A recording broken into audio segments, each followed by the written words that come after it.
Bismillahirrahmanirrahim.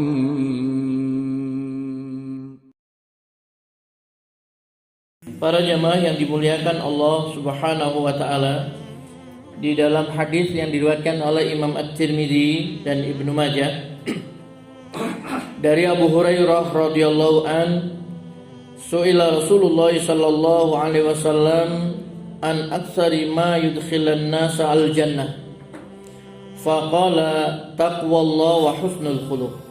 Rasulullah sallallahu alaihi wasallam ditanya tentang perkara yang paling banyak memasukkan manusia ke dalam surganya Allah Subhanahu wa taala. Maka beliau menjawab, taqwallah wa husnul khuluq. Bertakwa kepada Allah Subhanahu wa taala dan akhlak yang baik. Hadis ini diriwayatkan oleh Imam At-Tirmidzi. Para jamaah yang dimuliakan Allah Subhanahu wa taala, orang yang bertakwa itu seperti apa? Dikatakan oleh Imam Hasan Al-Basri, ya, rahimahullah, beliau mengatakan orang yang bertakwa itu adalah mereka yang menjauhi hal-hal yang diharamkan oleh Allah Subhanahu wa taala dan menunaikan berbagai kewajiban yang diperintahkan oleh Allah Subhanahu wa taala. Jadi ada dua orang bertakwa itu. Yang pertama, dia menjauhi perkara-perkara yang dilarang, yang diharamkan oleh Allah Subhanahu wa taala. Dan yang kedua adalah dia menunaikan perintah-perintah Allah Subhanahu wa taala yang wajib.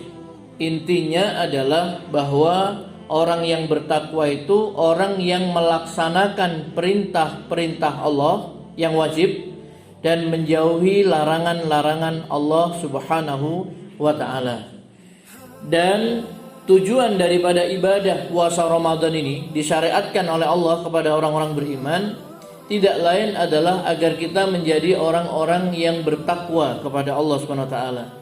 Gambaran orang bertakwa itu kira-kira seperti keadaan kaum muslimin ketika puasa Ramadan ini. Begitu tekun, taat, beribadah kepada Allah. Salat berjamaah, salat tahajud, puasa di siang hari, membaca Al-Qur'an, infak, sedekah, melaksanakan perintah-perintah Allah Subhanahu wa taala. Dan orang beriman di bulan Ramadan ini seperti tidak berhasrat sama sekali untuk bermaksiat kepada Allah. Takut. Dia menjaga dirinya, menjaga lisannya untuk tidak berdusta, tidak membicarakan orang, membuka aib dan lain sebagainya. Dia jaga pandangannya dari hal-hal yang haram yang bisa merusak ibadah puasanya. Begitu juga dengan pendengarannya. Dia jaga dari perkara-perkara yang bisa merusak ibadah puasanya. Kira-kira seperti itulah orang yang bertakwa. Jadi dia banyak berbuat ketaatan, melaksanakan perintah-perintah Allah, dan dia menjaga dirinya dari hal-hal yang dilarang oleh Allah Subhanahu wa taala. Dan harapannya adalah kita seperti itu seterusnya. Bukan hanya di bulan Ramadan saja kita rajin sholat berjamaah, kita baca Quran. Nanti setelah Ramadan selesai. Kan biasanya begitu, ya. Jadi masjid-masjid kalau Ramadan ramai, setelah Ramadan orang sholat berjamaah sepi. Orang baca Quran juga jarang kita dengar. Harapannya tidak demikian para jamaah yang dimuliakan Allah. Allah mentarbiyah umat Islam ini, orang-orang beriman selama 1 bulan dengan puasa, dengan sholat tarawih, dengan baca Quran dan lain sebagainya. Harapannya itu bisa ajek seperti itu, ya. Jadi minimal kita bisa continue maksudnya Bu ya. Jadi istiqomah terus ya, sholat berjamaah, baca Quran, infak, sedekah dan lain sebagainya. Sambil kita juga menjaga apa-apa yang dilarang oleh Allah Subhanahu wa taala, ya. Biasanya kalau kita puasa memang menjaga karena khawatir puasanya batal atau rusak, ya. Tapi kalau tidak dalam keadaan puasa agak berani biasanya, ya. Sedikit-sedikit menyinggung hal-hal yang dilarang tadi itu, ya. Begitu. Nah, harapannya tidak demikian. Bapak Ibu yang dirahmati Allah Subhanahu wa taala, jadi tujuan ibadah puasa itu adalah agar kita bertakwa kepada Allah Subhanahu wa taala. Karena orang bertakwa inilah yang dijanjikan oleh Allah dengan surga, ya. Maka Allah katakan, bersegeralah kamu menuju ampunan dari Tuhanmu dan surga yang luasnya seluas langit dan bumi. u'iddat lil muttaqin, yang disediakan bagi orang-orang yang bertakwa. Bapak Ibu yang dirahmati Allah Subhanahu wa taala, yang kedua, kata Rasulullah SAW, yang paling banyak memasukkan orang ke dalam surganya Allah itu adalah husnul khuluq, yaitu akhlak yang baik. Ya, akhlak yang baik.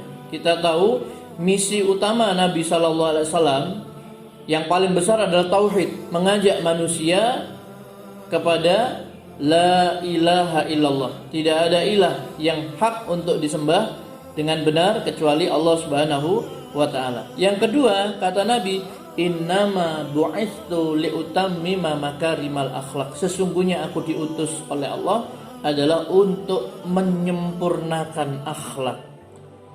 Jadi akhlak ini termasuk perkara yang sangat utama setelah kita bertauhid kepada Allah Subhanahu wa taala. Dan akhlak yang baik ini, para jamaah yang dimuliakan Allah Subhanahu wa taala, memiliki keutamaan yang sangat tinggi, ya, sebagaimana disebutkan dalam beberapa hadis Nabi sallallahu alaihi wasallam. Di antaranya adalah dari Abu Darda radhiyallahu an, bahwa Nabi sallallahu alaihi wasallam bersabda, "Ma min syai'in athqalu fi mizanil abdil mu'min yaumal qiyamah min husnil khuluq." Tidak ada suatu pun yang lebih berat dalam timbangan hamba yang beriman pada hari kiamat dibandingkan dengan akhlak yang mulia. Jadi amal-amal nanti kan akan ditimbang di mizan. Salatnya, puasanya, infak sedekahnya, mungkin haji, umroh, mengajarkan kebaikan, amal, semuanya ditimbang. Termasuk akhlak akan ditimbang. Kata Nabi, tidak ada sesuatu pun yang lebih berat dalam timbangan seorang hamba yang mukmin pada hari kiamat daripada akhlak. Ya. Maka akhlak ini adalah yang paling memberatkan timbangan seorang mukmin. Amal yang paling memberatkan timbangan seorang mukmin pada hari kiamat. Kemudian orang yang memiliki akhlak yang baik, ya, itu kata Rasulullah SAW, akan mencapai derajat orang yang ahli ibadah, yang sholat di malam hari dan puasa di siang hari. Rasulullah SAW bersabda, innal mu'min la yudriku bihusni khuluqihi darajatas shaim al-qaim. Orang mukmin dengan akhlaknya yang mulia, dengan akhlaknya yang baik, itu benar-benar akan mendapatkan derajat sebagaimana yang diperoleh orang-orang yang berpuasa dan melaksanakan qiyamul lail. Hadis ini sahih diriwayatkan oleh Abu Dawud. Ya.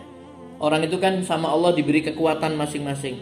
Ada yang kuat puasa sunnah terus puasa dia, tapi tidak bisa sholat malam, kurang kuat kalau sholat malam.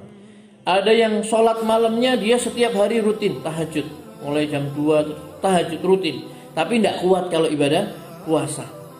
Ada yang tidak kuat dua-duanya, tidak kuat puasa, tidak kuat sholat malam, tapi infak sedekah dia luar biasa. Dan ada juga yang mungkin dia tidak mampu semua itu, tetapi akhlaknya Masya Allah.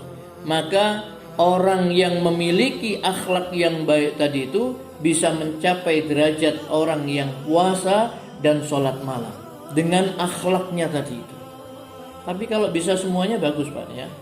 Kalau bisa sholat malam, akhlaknya bagus, dia puasa sunnah, infak sedekahnya juga lancar, baik sama orang, bagus. Ya. Akhlak yang baik itu seperti apa? Akhlak yang baik itu, ya, kata Imam Hasan Al-Basri, ya, Imam Ahmad dan Imam Asy-Sya'bi rahimahumullah, beliau mengatakan akhlak yang baik, orang itu dinilai akhlak itu baik, satu, kalau dia ini wajahnya berseri-seri, ketemu sesama muslim itu cerah, ya, jadi tidak merengut. Jangan kalau ketemu sama orang merengut kan tidak enak tuh Pak. Tapi kalau ketemu dengan orang yang ceria, bermuka manis itu senang. Jadi akhlak yang baik itu bermuka manis, ya. Kemudian yang kedua yaitu dia itu dermawan. Bahasa Jawanya itu loman, ya. Dermawan, suka memberi, ya. Itu akhlak baik. Kemudian suka menolong. Ya. Suka menolong, wajahnya ceria, dermawan, suka nolong orang. Dan tidak suka menyakiti orang lain. Jadi pantangan, orang muslim menyakiti, mengganggu tetangga itu pantangan. Dia harus menjaga dirinya, Gimana caranya supaya saya tidak merugikan orang lain, tidak mengganggu orang lain. Itu seorang muslim itu, ya. Karena Nabi mengatakan seorang muslim itu adalah orang yang muslim lain itu selamat dari gangguan lisan dan tangannya. Kemudian ditambahkan oleh Imam Ahmad bin Hanbal rahimahullah, orang yang akhlaknya baik itu adalah orang yang bisa mengendalikan marahnya di hadapan manusia. Mungkin dia dihina, mungkin dia dizalimi, ya, tetapi dia marah, tetapi dia bisa mengendalikan marahnya, menahan emosi, menahan marahnya.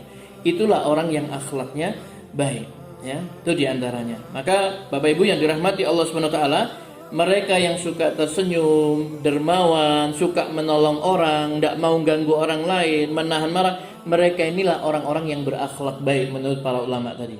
Dan mereka inilah orang-orang yang dicintai oleh Nabi, bahkan nanti tempatnya paling dekat dengan Nabi sallallahu alaihi wasallam.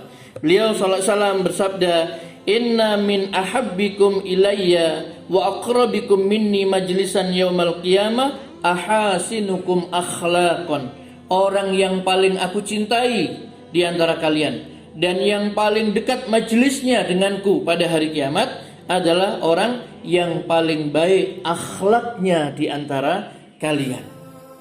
Jadi orang yang paling dicintai, paling dekat majelisnya dengan Nabi pada hari kiamat adalah orang yang paling baik akhlaknya.